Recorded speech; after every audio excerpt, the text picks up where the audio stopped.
Pernah denger gini nggak? Pembegalan nasab itu tuh dibayarin sama oligarki. Pembegalan nasab itu dibiayain sama asing. Pembegalan nasab itu tuh orang yang pro sama Cina gitu. Ini gue puterin videonya Kiai Imad. Lihat Kiai Imad, kalau nasab Habib aja dikejar. Tapi adanya penjajah Cina katanya di Tangerang, Banten, dia diam saja. Aktivis-aktivis sudah menolak, tapi Kiai Imad diam saja. Itu tanda bahwa isu nasab ini dibayarin oleh Cina PIK 2 katanya. Bos, itu PIK 2 itu proyeknya Baklawi, bos. Aguan itu orang Cina, tapi yang ngejalanin proyeknya itu Baklawi, namanya Mu'annas Al-Aidid. Dia Baklawi. Asu.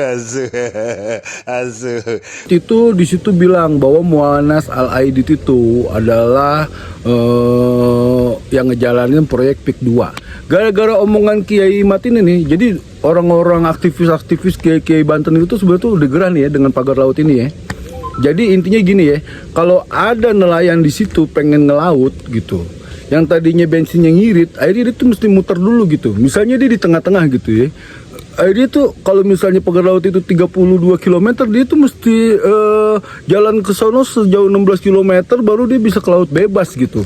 Nggak mungkin perahunya itu bisa ngelompatin pagar laut itu gitu loh. Akhirnya itu terjadi polemik apa segala macam. Ternyata PIK 2 itu tuh, pagar laut itu tuh yang ngebiayain itu adalah asing ini, Cina ini.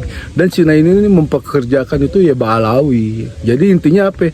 Fitnahan terhadap kita semua bahwa kita itu semua dibayarin sama asing itu tuh udah hancur dengan sendirinya gitu ya. Akhirnya polemik ini rame lah. Sampai Mr. Presiden gue itu menugaskan TNI Angkatan Laut dan semua jajarannya untuk memberesin masalah ini. Dan bahkan TNI Angkatan Laut itu ngedenda perusahaan yang membagarin laut itu tuh per kilometernya itu tuh 18 juta. Kalau gue mah bilang kurang, harusnya tuh 1,8 miliar gitu ya. Nah, yang lebih membagongkan lagi, gue nemu artikel nih dari kumparan.com. Kuasa Agung Sedayu Group Mu'annas Al-Aidid. Oh bener nih dia nih yang dibilangin Kiai Imad nih, Mu'annas Al-Aidid. Aidid lagi. Kayaknya ini marga bermasalah banget di bangsa gue ya. Menjelaskan bahwa pagar laut yang telah memiliki sertifikat hak milik SHM dan sertifikat hak guna bangunan SHGB yang sebelumnya merupakan daratan bukan lautan gitu. Dia mengatakan daratan tersebut mengalami abrasi sehingga berubah menjadi laut. Perhatikan ucapan pernyataan Menteri ATR BPN Nusron Wahid. Nah, Nusron Wahid ini kita tahu nih, dia pembela habaib banget gitu loh ya. Yang ada di jajarannya presiden gue sekarang gitu. Kayaknya nih, kayak Gus Miftah, Nusron Wahid, Deddy Kobusier apa segala macam ini lagi pada kena balanya semua nih. Yang memerintahkan Dijen SPPN untuk berkoordinasi dengan mengecek dengan lembaga informasi geospasial mengenai garis pantai Desa Kohot. Apakah sertifikat HGB dan SHM berada dalam garis pantai atau di luar garis pantai? Jadi garis pantai ini ya. Ujar Mu'annas dalam keterangan tertulis yang diterima Kumparan hari Kamis 23 Januari.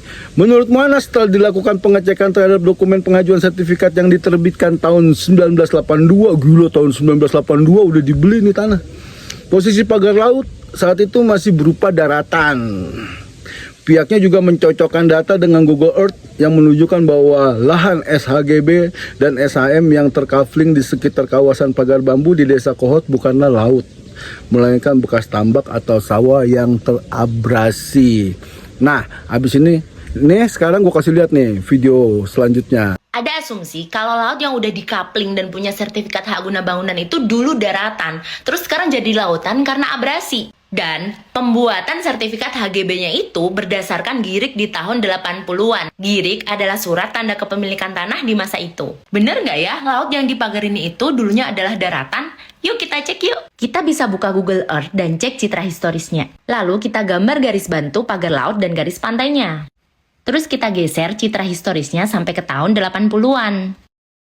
Nah ini kelihatan ya ada abrasi, tapi garis pagar lautnya masih berada di wilayah perairan.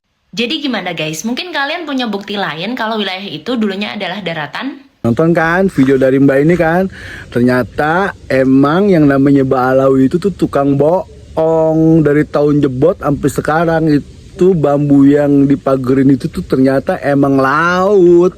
Dia itu magerin laut. Jadi dia bikin narasi.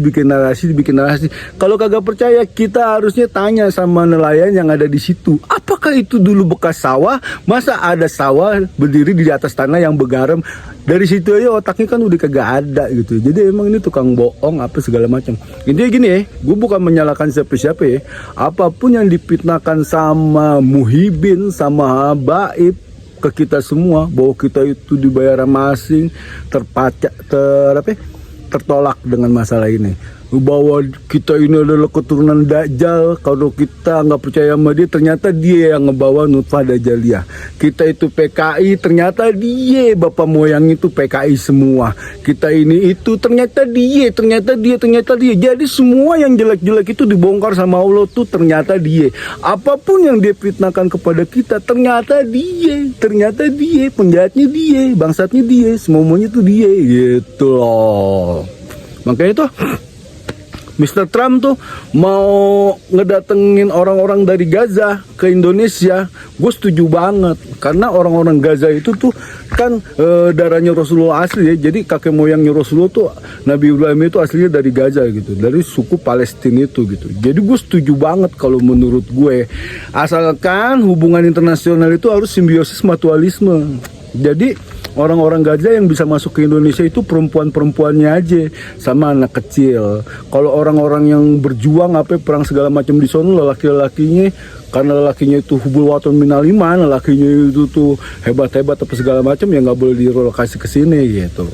Dan kalau misalnya perempuan yang ke sini, otomatis kita ini yang haplogrup O-nya itu tuh bisa berkolaborasi, bisa nikah sama orang-orang Palestina dan akan menurunkan keturunan-keturunan yang keren-keren. Sebagai gantinya apa? Kita ekspor. Habib-habib ini nih yang ngomongnya perang mulu, kita ekspor ke sono. Di sono 50.000 perempuan, khusus perempuan, kita ekspor Habib-habib tuh. Yang haplogrup G-nya tuh lelaki-lelaki pemberani tuh ke sono. Biar kita tahu dia jago perang apa kagak. Kalau menurut gue tuh kayak gitu. Kalau menurut gue, pendapat gue tuh bisa bener banget gitu loh kalau menurut gue. Ya udah gitu ya dari gue Bang Jenny. Assalamualaikum warahmatullahi wabarakatuh.